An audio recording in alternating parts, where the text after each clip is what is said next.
Hi, Brenda K here with the Halifax Home Selling Group. My weekly blog, I thought I'd add a little video to the blog this week. You know what? I'm talking about this little tiny plant. So cannabis in our real estate. So there's been so much talk about it. Everyone's like, hooray, it's finally, we're out from behind closed doors. And I say we're out from behind closed doors in general. So as real estate agents, we've been programmed to look for grow-ups over our career and what they can do to homes.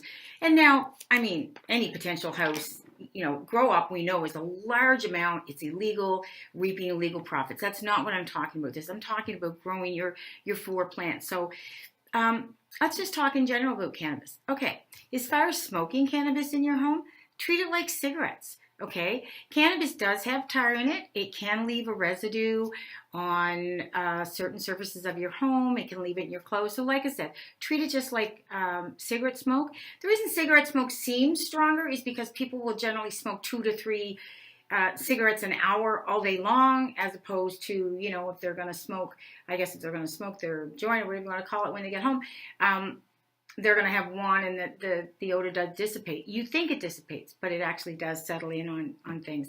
So you know what? And then I did some research. I said, So CREA, they've done some research, and they're pretty adamant about the damage it can do to your house.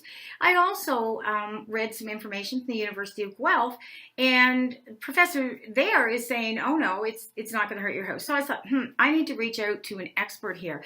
So I called our licensed grower down here in Wentworth, Nova Scotia. He was kind enough to fill in some answers for me. So as far as growing it, cannabis is naturally an outdoor plant. There's a lot more in the blog, so please read the whole blog.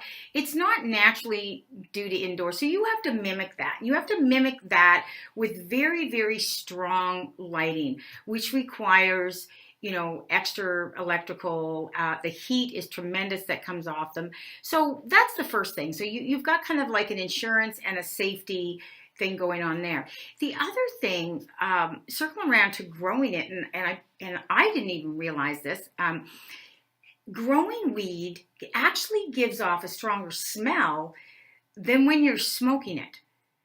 So, and that smell absolutely does permeate the surfaces. The other thing is there's 50% humidity required for marijuana.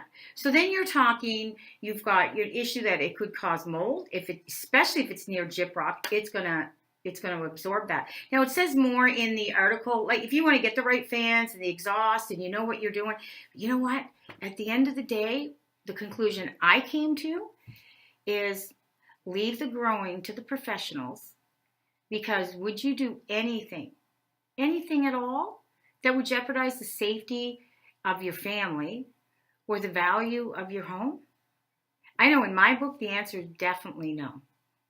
So would love to hear some feedback on this. Read the article. Let me know what you think. And if there's any questions that you have about cannabis or the growing, and I can help you get some answers from the expert that I reached out to, I would be more than happy to do that. I look forward to your comments on this blog. Cheers.